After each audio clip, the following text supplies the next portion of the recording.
Di Battle Through the Heavens, episode 187 kali ini, setelah menghancurkan salah satu cabang utama Balai Jiwa, Xiaoyan menemukan sebuah rahasia mengerikan yang tersembunyi jauh di dalam wilayah tersebut. Di tempat itu, tersimpan ratusan gumpalan, sumber asal jiwa tingkat 10.000, energi murni yang dikumpulkan Balai Jiwa dengan cara yang kejam. Energi itu berasal dari penyaringan dan ekstraksi jiwa-jiwa para tahanan yang mereka kurung selama bertahun-tahun, lalu dimurnikan menjadi kekuatan spiritual yang luar biasa pekat. Jika seluruh sumber asal jiwa itu berhasil diserap, maka kekuatan jiwa Xiaoyan hampir pasti akan menembus batas dan mencapai alam jiwa tingkat surga kesempurnaan agung. Yao Lao menatap gumpalan cahaya jiwa itu dengan ekspresi serius sebelum akhirnya menyuruh Xiaoyan segera memurnikan dan menyerapnya. Xiaoyan tentu memahami arti kesempatan ini. Jika kekuatan jiwanya mampu naik dari tingkat surga akhir menuju kesempurnaan agung, maka itu bukan sekadar peningkatan biasa, melainkan lompatan kualitas yang mampu mengguncang seluruh benua Douqi. Di seluruh benua, hanya segelintir ahli yang mampu mencapai tingkat tersebut. Bahkan, ranah itu sudah dianggap sebagai gerbang menuju legenda, alam kaisar. Tanpa ragu, Xiaoyan membuka mulutnya dan memuntahkan api surgawi yang telah menyatu dengan api hati laut. Nyala api berwarna biru kehijauan itu membungkus gumpalan cahaya jiwa dengan sangat hati-hati, mulai membakar dan memurnikannya secara perlahan. Di bawah suhu mengerikan api surgawi, gumpalan cahaya jiwa itu mulai bergetar hebat. Tak lama kemudian, beberapa helai kabut hitam yang nyaris tak terlihat dipaksa keluar dari dalamnya. Itu adalah niat jahat dan racun spiritual yang diam-diam ditanam oleh para ahli Balai Jiwa. Jika energi itu terserap tanpa dimurnikan, maka akan menjadi bencana tersembunyi di masa depan. Tatapan Xiaoyan menjadi dingin. Ia mengendalikan api surgawi dengan presisi luar biasa, menghancurkan seluruh niat jahat tersebut tanpa menyisakan sedikit pun. Setelah semua kotoran spiritual lenyap, gumpalan cahaya jiwa itu berubah menjadi kristal transparan yang memancarkan aura kemurnian sempurna. Kemudian, Xiaoyan menggerakkan kekuatan jiwanya. Energi spiritualnya perlahan berubah menjadi sosok ilusi yang memiliki bentuk persis seperti dirinya. Sosok jiwa itu duduk bersila di depan gumpalan cahaya, lalu mulai menyerap kekuatan sumber asal jiwa yang luas, bagaikan samudra. Energi murni mengalir tanpa henti memasuki tubuh jiwa Xiaoyan. Seiring proses itu berlangsung, permukaan tubuh jiwanya mulai memancarkan kilau aneh menyerupai kristal transparan. Kilauan itu menjadi pertanda bahwa kekuatan jiwanya sedang melangkah menuju dimensi yang jauh lebih tinggi. Xiaoyan sepenuhnya tenggelam dalam kondisi meditasi. Ia merasakan jiwanya seolah dibungkus cahaya hangat yang menenangkan, seperti kembali ke pelukan asal kehidupan. Lapisan kilau kristal terus menebal, membuat tubuh jiwa Xiaoyan tampak semakin nyata, hampir seperti entitas sungguhan. Kekuatan yang tersimpan di dalam gumpalan jiwa itu benar-benar luas tanpa batas. Bagaimanapun juga, energi tersebut adalah inti yang dikumpulkan Balai Jiwa selama lebih dari 100 tahun, berasal dari ekstraksi lebih dari 1.000.000 jiwa. Bahkan Xiaoyan pun merasakan betapa kecil dirinya di hadapan kekuatan sebesar itu. Seiring penyerapan berlangsung, gelombang spiritual tak kasat mata mulai menyebar dari tubuh Xiaoyan. Gelombang itu meluas ke seluruh pegunungan di sekitar paviliun bintang jatuh. Semua makhluk hidup yang tersentuh tekanan tersebut, baik kuat maupun lemah, merasakan penindasan dari kedalaman jiwa mereka. Banyak di antaranya langsung berlutut, tak berani bergerak sedikit pun. Gangguan besar itu segera menarik perhatian para ahli di dalam paviliun bintang jatuh. Namun, ketika mereka mencoba mendekati puncak gunung tempat Xiaoyan berlatih, mereka sudah merasakan pusing hebat, bahkan sebelum mencapai jarak 1.000 zang. Mereka nyaris tak mampu mempertahankan kemampuan terbang dan terpaksa mundur dengan wajah pucat. Penindasan jiwa yang murni itu membuat mereka benar-benar menyadari betapa mengerikannya kekuatan Xiaoyan saat ini. Di langit, Yao Lao dan Tetua Agung Menara Pil Kecil berdiri memandangi puncak gunung yang diselimuti kabut tebal. Wajah mereka tampak serius, tetapi mata Yao Lao dipenuhi rasa bangga. Murid yang dulu ia bimbing, kini telah melampaui dirinya jauh. Tetua Agung Menara Pil Kecil menghela napas panjang. Ia tahu betapa sulitnya mencapai alam jiwa tingkat surga kesempurnaan. Ia sendiri telah terjebak di tingkat surga akhir selama lebih dari 100 tahun. Namun Xiaoyan justru hampir menyentuh ranah tersebut. Sementara itu, karena kemunculan api iblis teratai suci semakin dekat, balai jiwa juga mulai bergerak semakin aktif. Feng Zunze mengingatkan seluruh pihak untuk bersiap menghadapi badai besar yang akan datang. Yao Lao yakin Xiaoyan akan keluar dari pengasingannya tepat waktu, lalu memerintahkan agar wilayah latihan Xiaoyan dalam radius 1000 zang sepenuhnya disegel. Hari demi hari berlalu. Tekanan jiwa yang menyelimuti dunia bintang bukan hanya tidak melemah, tetapi justru semakin kuat. Setelah 1 bulan, seluruh ruang di dalam dunia bintang dipenuhi tekanan spiritual tersebut. Sebagian besar murid bahkan tak mampu lagi terbang dan hanya bisa berjalan di daratan sambil menanggung beban jiwa seberat gunung. Awalnya, banyak murid mengeluh kesakitan. Namun perlahan, mereka mulai menyadari sesuatu yang mengejutkan. Di bawah tekanan jiwa ekstrem itu, kekuatan jiwa mereka justru mengalami penempaan yang langka dan meningkat pesat. Peningkatan kekuatan jiwa sangat membantu dalam proses kultivasi mereka. Kesempatan tak terduga itu membuat para murid sangat gembira. Setelah merasakan manfaatnya, bukan hanya keluhan yang menghilang, tetapi semakin banyak murid justru dengan sengaja berjalan menuju arah tekanan paling kuat, mendekati gunung tempat Xiaoyan berkultivasi. Dalam proses menempa diri itu, kekuatan jiwa banyak murid meningkat dengan kecepatan luar biasa. Bahkan, selama proses kultivasi, Xiaoyan tanpa sengaja membiarkan sebagian kecil energi murni sumber asal jiwa tersebar di udara. Jika ada murid yang cukup beruntung menyerap sedikit saja energi tersebut, manfaatnya hampir setara dengan menelan pil peningkat jiwa tingkat dewa. Pada akhirnya, beberapa tetua pun ikut bergabung dalam latihan aneh tersebut. Seluruh dunia bintang dipenuhi suasana kultivasi keras yang belum pernah terjadi sebelumnya.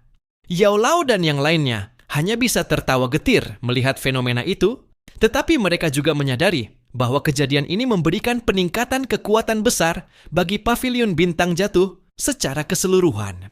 Keadaan luar biasa itu berlangsung lebih dari 50 hari. Setelah itu, tekanan jiwa yang menyelimuti dunia bintang mulai berangsur melemah. Yao Lao dan yang lainnya segera menyadari bahwa kultivasi Xiaoyan hampir mencapai tahap akhir. Di puncak gunung, di hadapan tubuh jiwa kristal Xiaoyan, gumpalan cahaya sumber asal jiwa yang semula sebesar gunung kini telah menyusut hingga hanya sebesar setengah kepala manusia. Ketika bagian terakhir sumber asal jiwa itu diserap sepenuhnya oleh tubuh jiwa kristal Xiaoyan, perubahan dahsyat tiba-tiba terjadi. Gelombang kekuatan spiritual yang tak terlukiskan meledak seperti gunung berapi yang tertidur selama puluhan ribu tahun. Ledakan energi itu menyapu langit dan bumi dengan Xiaoyan sebagai pusatnya. Langit langsung tertutup awan gelap. Petir mengamuk tanpa henti. Fenomena langit dan bumi bermunculan akibat bangkitnya kekuatan jiwa yang menentang hukum alam. Di atas pavilion utama, seluruh ahli memandang langit dengan ekspresi terkejut dan tegang. Di atas pavilion bintang jatuh, Yao Lao dan para ahli lainnya menatap fenomena langit dengan ekspresi penuh keterkejutan. Tetua Agung Menara Pil Kecil menarik napas panjang sebelum akhirnya menyimpulkan bahwa hanya dengan kekuatan jiwa yang dimiliki saat ini saja, Xiaoyan sudah cukup untuk bertarung melawan Dousheng Bintang 2. Yao Lao kemudian menjelaskan rahasia menakjubkan dari alam jiwa tingkat surga kesempurnaan agung. Pada tingkatan ini, jiwa seorang kultivator hampir berubah menjadi wujud nyata yang kokoh dan sulit dihancurkan. Jiwa itu bahkan mampu bertarung secara mandiri. Jika dipadukan dengan tubuh asli, kekuatan yang dihasilkan akan meningkat berlipat ganda, jauh melampaui kekuatan tingkat surga akhir. Dengan kata lain, seseorang yang mencapai tingkat ini seakan memiliki satu rekan tempur yang sepenuhnya selaras dengan pikirannya, serta memiliki kekuatan yang setara. Sementara itu, Xiaoyan sendiri merasakan perubahan yang mengguncang seluruh kesadarannya. Dengan satu gerakan pikiran saja, gelombang jiwa tak kasat mata langsung menyebar seperti air raksa yang mengalir tanpa hambatan. Dalam sekejap, seluruh wilayah dunia bintang seakan berada dalam jangkauan penglihatannya. Ia bahkan dapat merasakan emosi halus serta pikiran samar dari orang-orang di dalam jangkauan tersebut. Kemampuan ini hampir menyerupai seni misterius untuk menembus hati manusia. Tak berhenti di situ, Xiaoyan mencoba memperluas jangkauan kekuatan jiwanya. Gelombang spiritual itu menembus batas dunia bintang, menyapu wilayah ribuan hingga puluhan ribu li dengan kecepatan luar biasa. Sepanjang perjalanan, ia merasakan keberadaan banyak ahli tersembunyi. Saat itulah ia benar-benar menyadari bahwa daratan Zhongzhou dipenuhi naga tersembunyi dan harimau berjongkok. Namun, tepat ketika Xiaoyan hendak menarik kembali kekuatan jiwanya, tiba-tiba dari kedalaman jiwanya muncul sensasi panas aneh yang tak dapat dijelaskan. Ia segera mengikuti sumber resonansi tersebut. Gelombang jiwanya melintasi puluhan ribu li dan akhirnya tiba di atas rangkaian pegunungan megah. Di tempat itu, ruang tampak terdistorsi secara tidak wajar. Dari celah ruang yang retak, samar-samar memancar cahaya putih susu yang memancarkan aura menakutkan. Begitu jiwa Xiaoyan menyentuh cahaya itu, rasa panas membakar langsung menjalar, memaksanya menahan rasa sakit luar biasa. Xiaoyan sangat terkejut. Ia telah menguasai 5 jenis api surgawi, sehingga nyala api biasa mustahil melukainya. Namun saat bersamaan, di dalam benaknya, gulungan peta kuno yang selama ini tertidur. Peta api iblis teratai suci tiba-tiba bergetar hebat. Jawaban pun muncul dengan jelas. Itulah lokasi kelahiran kembali api iblis teratai suci. Saat Xiaoyan masih terkejut karena menemukan lokasi munculnya api iblis teratai suci, tiba-tiba kekuatan jiwa luas yang sama sekali tidak kalah darinya meledak dari kedalaman ruang terdistorsi itu. Kekuatan tersebut menghantam gelombang jiwa Xiaoyan tanpa peringatan. Tubuh jiwa Xiaoyan langsung bergetar hebat. Rasa pusing tajam menyerang kesadarannya. Dengan cepat, Xiaoyan mengirimkan transmisi jiwa dan dengan suara dingin menuntut identitas pihak lawan. Fakta bahwa jiwanya bisa terluka membuktikan satu hal. Lawannya juga telah mencapai alam jiwa tingkat surga kesempurnaan agung. Dari kehampaan ruang, terdengar suara dingin tanpa emosi sedikit pun. Suara itu tidak menjawab pertanyaan Xiaoyan. Sebaliknya, ia dengan tenang mengungkap identitas Xiaoyan, termasuk fakta bahwa Xiaoyan telah menelan sumber asal jiwa dari balai jiwa. Ia juga menyebut gaya bertindak. Xiaoyan sangat mirip dengan sosok legendaris Xiao Xuan dari klan Xiao di masa lalu. Mendengar nama itu, gelombang jiwa Xiaoyan bergetar hebat. Dalam balai jiwa, hanya ada satu orang yang mungkin memiliki kekuatan jiwa setingkat itu. Penguasa tertinggi balai jiwa, Hun Miesheng. Suara dingin itu kembali bergema. Ia mengatakan bahwa rencananya semula adalah menunggu kelahiran api iblis teratai suci sebelum bertindak. Namun, karena Xiaoyan berani mengintip wilayah tersebut, ia memutuskan untuk bertindak lebih awal dan membawa Xiaoyan kembali ke balai jiwa. Nada suaranya dipenuhi kemarahan dingin karena Xiaoyan telah menggunakan koleksi milik balai jiwa sesuka hati. Begitu kata-kata itu berakhir, Xiaoyan merasakan ruang di sekitarnya membeku. Pergerakan jiwanya menjadi sangat sulit. Dari kehampaan, terdengar penilaian dingin mengenai kesenjangan antara kekuatan jiwa Xiaoyan. Detik berikutnya, sebuah tangan raksasa yang terbentuk dari energi kegelapan muncul. Ukurannya begitu besar, hingga seakan menutupi langit. Tangan itu membawa tekanan mengerikan dan langsung mencengkeram ke arah jiwa Xiaoyan. Tepat pada saat genting itu, suara tua yang tenang tiba-tiba terdengar. Dalam nada santainya, suara itu menunjukkan ketidaksukaannya terhadap tindakan Hun Miesheng yang menindas generasi muda. Bersamaan dengan itu, sebuah telapak energi raksasa lainnya muncul dari kehampaan dan menghantam tangan kegelapan tersebut. Benturan dua kekuatan jiwa puncak itu memicu badai energi mengerikan yang langsung menghancurkan segel ruang yang membeku. Dari kehampaan, terdengar teriakan dingin Hun Miesheng yang menuduh sang tetua tua juga mengincar api iblis teratai suci. Namun suara tua itu hanya menjawab dengan tenang bahwa tujuannya hanyalah mencegah api iblis teratai suci jatuh ke tangan balai jiwa. Kemudian, suara tua itu langsung bergema di dalam kesadaran Xiaoyan, memerintahkannya untuk segera pergi. Dalam sekejap, Xiaoyan merasakan kekuatan lembut, namun tak terbantahkan membungkus jiwanya. Detik berikutnya, jiwanya berubah menjadi kilatan cahaya yang melintasi puluhan ribu li dan kembali ke tubuh aslinya. Saat kesadarannya sepenuhnya pulih, Xiaoyan baru menyadari bahwa seluruh tubuhnya telah dipenuhi keringat dingin. Sementara itu, puluhan ribu li jauhnya, di sebuah dataran luas, seorang penggembala sapi yang menunggangi sapi hijau perlahan mengangkat kepalanya.